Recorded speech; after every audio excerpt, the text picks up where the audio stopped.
government of the Philippines has been working to deepen the confidence in the Philippines of foreign investors and companies. We have been advancing vital and game-changing reforms to improve the country's business environment. And it is our hope that companies such as yours will not only find the Philippines to be an attractive investment destination. We are designing our efforts to encourage you to stay and to find our country to be a place where your businesses will thrive.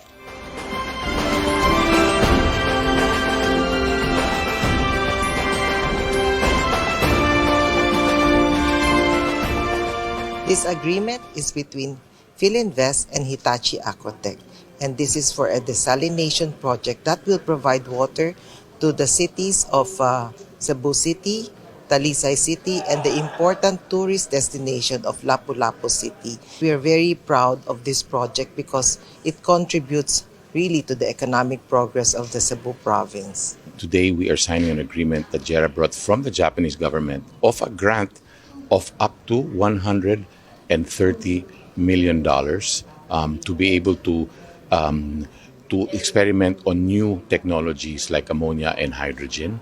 Actually, today it's only $400,000, but it will go up to $130 million in total. So that's one. The other one is with Amber Kinetics, with Kawasaki, of a Philippine company that is manufacturing flywheel technology for storage. So it's an alternate to battery.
I am delighted to be amongst the industry captains and the top-ranking executives representing the Parliament of Big Business, as well as associations whose members include small and medium enterprises, management, and importers.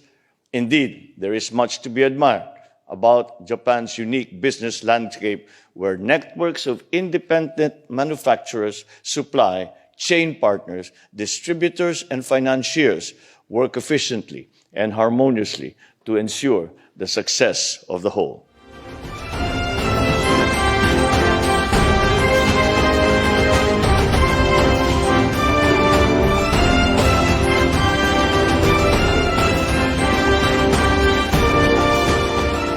Today, two agreements. One is a agreement with JERA. JERA has invested a total of $1.5 billion already in the Philippines last year. And today we are signing an agreement that JERA brought from the Japanese government of a grant of up to $130 million to be able to experiment on new technologies like ammonia and hydrogen. Actually, today it's only $400,000, but it will go up to $130 million in total. So that's one. The other one is with Amber Kinetics, with Kawasaki, of a Philippine company that is manufacturing flywheel technology for storage. So it's an alternate to batteries, no? A better alternative to batteries. So it's government and private sector, both the Japanese private sector and the Philippine private sector, right? So the government is supporting the private sector, the Japanese private sector, And the private sector, like with JERA, what we're learning with JERA is that they are actually not only investing money, but investing time in our people. So a lot of our people are coming here. We're transferring technology from the Japanese companies in all of this new, again, hydrogen, ammonia, or how to run gas plants. So the transfer of technology is probably even bigger than the actual investment of money. And that's where a lot of the focus is going to be. The Philippines is back in business after the pandemic. Nag-iimbita po siya ng mga investors papasok sa atin sa Pilipinas. Gusto po niya na yung mga naka-invest na po dyan na yun, mag-expand pa lalo. Kasi marami po mga kumpanya na sa Pilipinas na yun, na of course Japanese companies, and he's inviting them to expand even further in the Philippines and other parts of the Philippines, not only in Metro Manila. And of course, they're very receptive. Nakita ko kanina, talaga napaka-receptive ng business communities na ito. We need foreign direct investments. And he also reiterated that we had passed several legislations that will help them. For example, the Retail Liberalization Act, yung ating Public Services Act, yung Foreign Investments Act. So, napakarami na nating nagawa in terms of legislation with the House of Representatives to Speaker Martin Romualdez and myself and the Senate that have paved the way for these investors to come in and to expand for those who are already in the Philippines. And that's why I think among all the presidential visits that the President has had in the last 6 months, I think this would probably be one of the most significant. Kasi ganadong-ganado po ang ating mga kapatid hapon na talaga mag-invest sa Pilipinas.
Thank you very much, and good afternoon.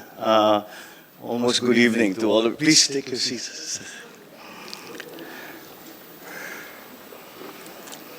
I would like to greet some of the members of the Philippine delegation that have accompanied us to this trip in Japan.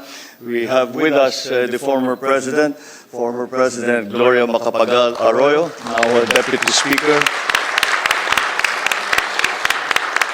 With us also is the Senate President, the President of our the upper house of the Philippines Legislature, Senate President Mig Zubiri.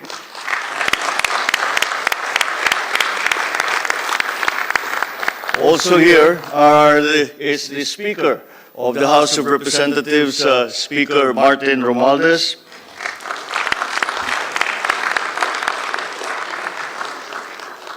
I would like to greet the Minister Yasutoshi Nishimura of the Ministry of Economy, Trade and Industry, and I thank him for his involvement in this forum. Mr. Nobuhiko Sasaki, the Chairman and CEO of the Japan External Trade Organization. Mr. Teruo Asada, the Co-Chairman of the Japan-Philippines Economic Cooperation Committee. Dr. Kunihiko Harabayashi, Chairman of the Philippine Society of Japan Incorporated. Dr.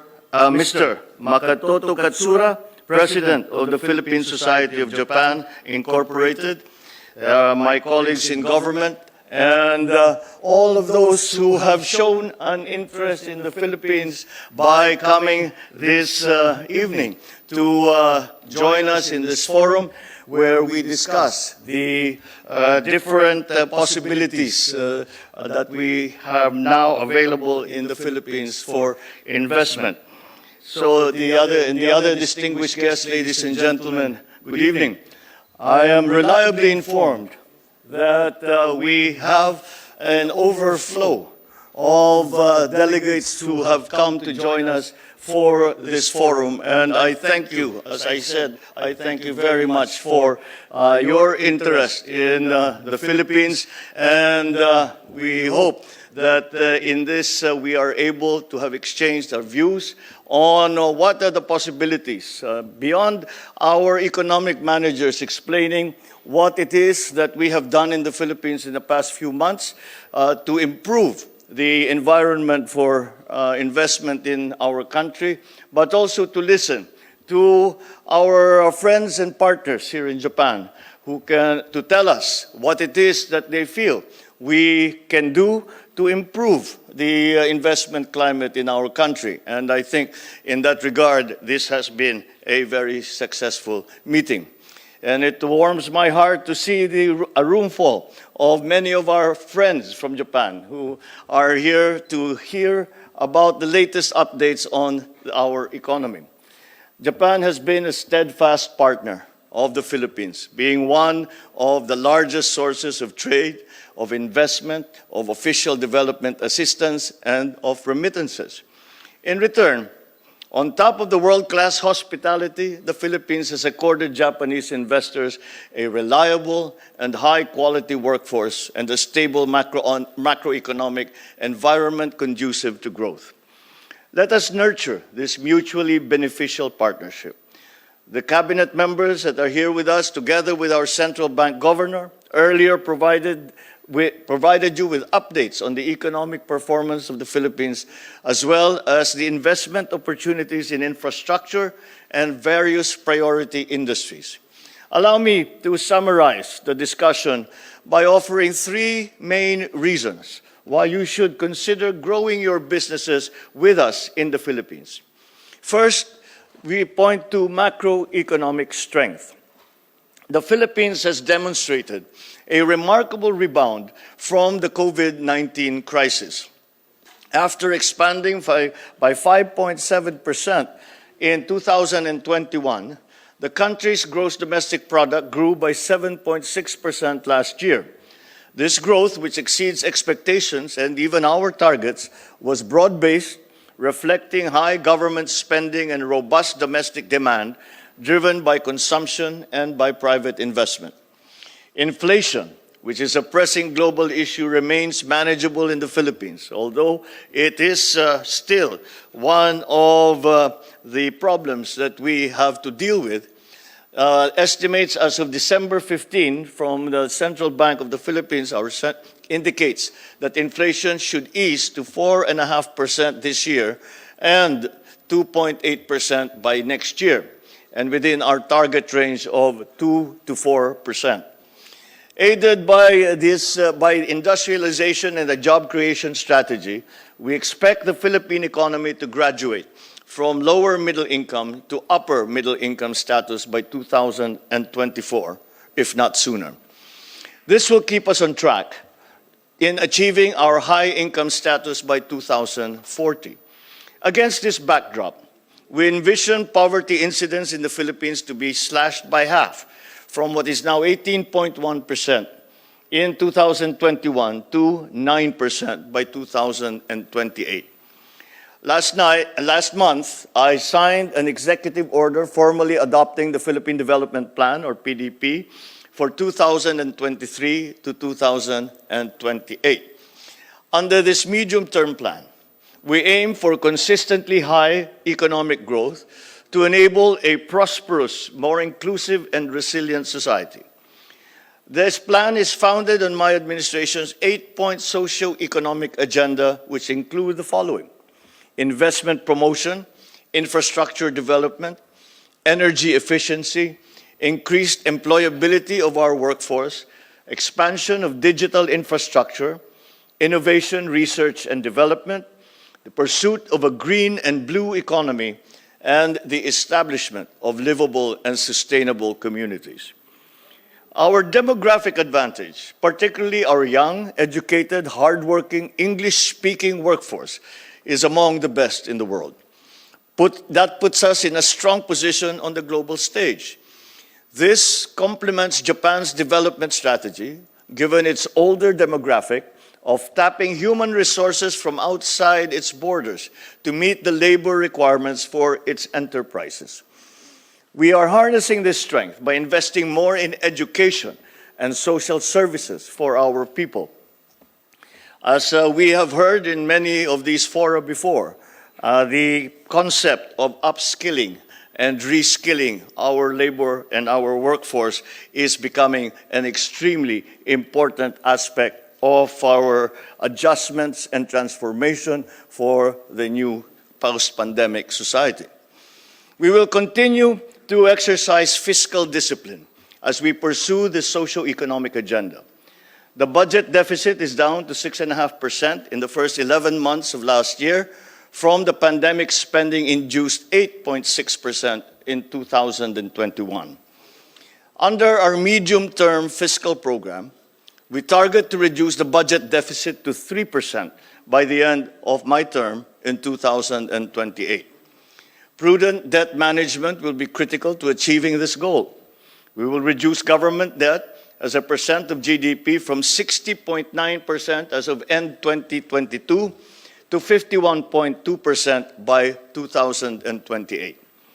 The second strong point of the Philippines is our enabling policy environment. The Philippines and Japan have very strong, solid economic ties. For instance, our cooperation in the fields of information and communication technology, or ICT, in space sciences and agriculture promises mutually beneficial economic gains.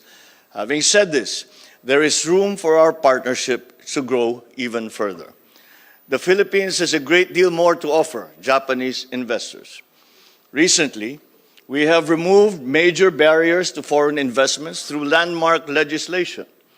With the amended Foreign Investments Act, investors from other countries bringing in advanced technology to the Philippines may now fully own micro and small domestic enterprises in our country. With the amended Public Service Act, foreign investors are now allowed up to 100% ownership of public services, such as telecommunications, airways, railways, shipping, expressways. This same law retains up to 40% ownership of other major services considered public utilities, including electricity transmission and distribution systems for petroleum and petroleum products, water distribution, wastewater pipeline systems, and public utility vehicles. And with the amended retail trade liberalization law, the minimum paid-up capital for foreign retailers was reduced from $2.5 million US to just $500,000 US.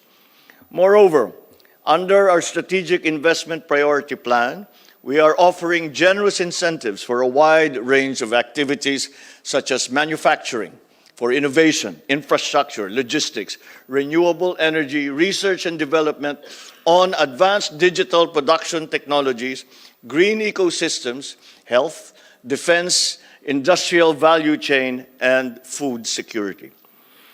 Under manufacturing, for instance, the Philippines aims to become a regional hub for vehicles and parts manufacturing in Asia, supported by a strong domestic supplier base. Japanese participation in the Philippine automotive industry supply chain, such as in fabrication of auto components and parts, particularly next-generation wiring harness parts and components, will prove strategic to the fulfillment of that goal. In addition, the Philippines, with our 110 million dynamic and growing population and a rising middle class, is a lucrative market for electric vehicles. Worth noting is that recently passed legislation encourages the shift to electric vehicles in the Philippines. Aided by our liberal trade policies, investors in the Philippines are able to enjoy preferential access to key markets. For instance, 70% of Philippine exports enter the United States duty-free under the U.S. Generalized System of Preferences, or GSP.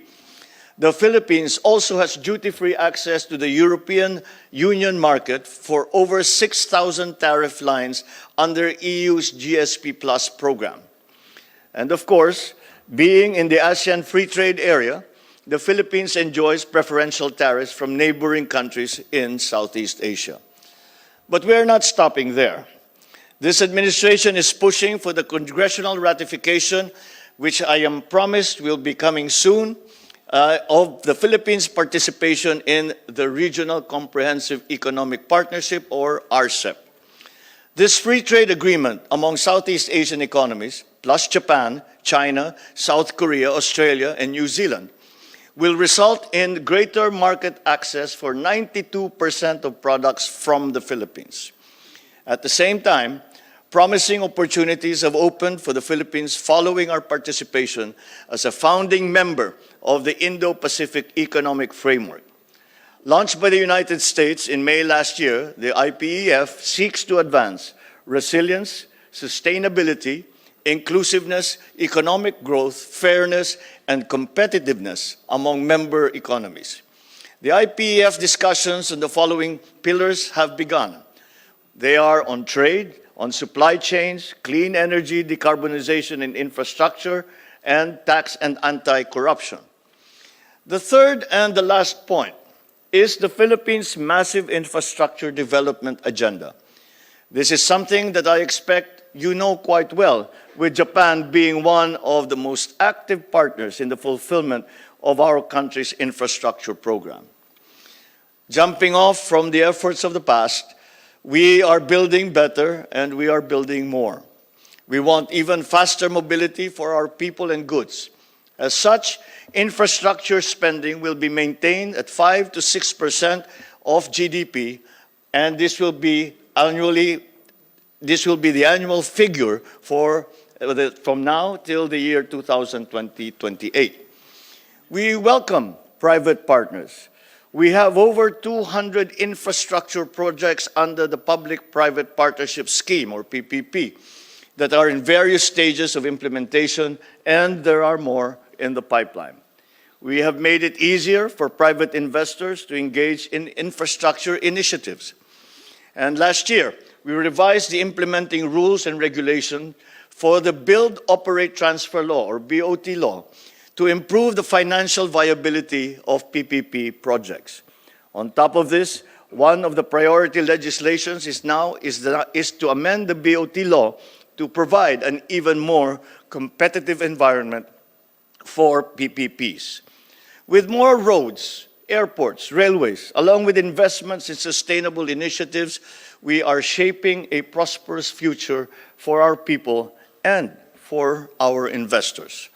With the efforts we have made towards maintaining a sound macroeconomic profile, providing business-enabling policies, and investing in big-ticket infrastructure projects, I hope we are sending the clear message that the Philippines is open for business and that the Philippines means business. In closing, I would like to thank Japan for being the long-standing economic and strategic partner that you have been, and Japan as a friend for the Philippines. You have played a major role in the Philippines' socio-economic transformation over the past decades. As we go along our development journey, I invite all of you to continue and enhance that partnership. When you think growth, think Philippines, so that together we will reap the benefits of robust, sustainable, and inclusive growth for our businesses and for our peoples. Let's make it happen in the Philippines. Domo arigato gozaimasu. Mabuhay po tayong lahat. Thank you very much and good evening to you all. Thank you very much, Mr. President. Can we call on the members of the panels on the economy as well as industry to join the President for a quick photo opportunity?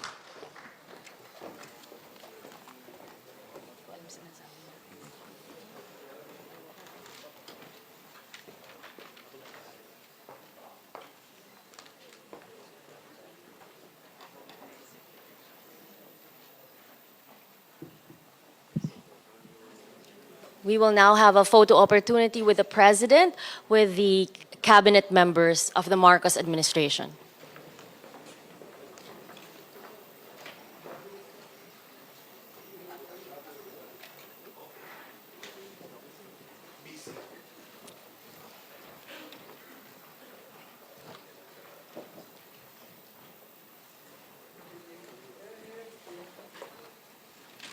Sige, parang magano ka lang. Joining the President on stage are Finance Secretary Benjamin Diokno, Trade and Industry Secretary Pascual, Tourism Secretary Cristina Frasco, NEDA Secretary Arsenio Balisacan, BSP Governor Felipe Medalla, Secretary Amena Pangandaman, Transport Secretary Jaime Bautista, whose birthday is today, Secretary Bonoan. Public Works Secretary Bonoan, SAP Anton Lagdameo, Ambassador Maylin. Environment Secretary Yulo Loizaga. Yulo Loizaga, Ambassador Maylin. and Ambassador Mylene. Of course, we also would like to ask Katsura-san, Asada-san, Sasaki-san, and Hirabayashi-san to join for the photo.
Thank you very much, and thank you, Mr. President.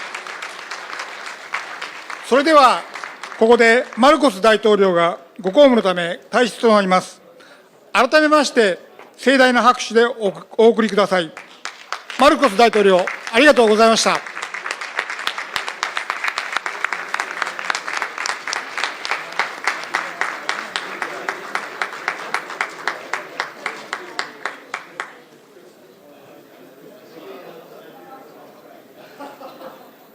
Ladies and gentlemen, let's give one more round of applause to the President of the Republic of the Philippines, President Ferdinand Romualdez Marcos Jr.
まだ出てないです。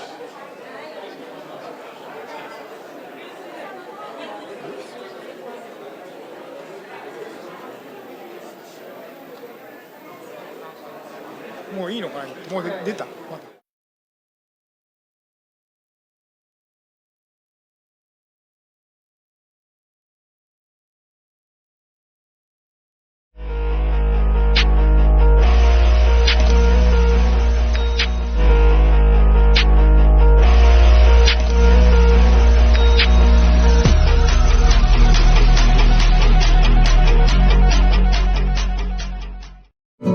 Enjoyed this video? Hit the like button and share with your friends. Also, subscribe to our channel for more videos like this. Thanks for watching.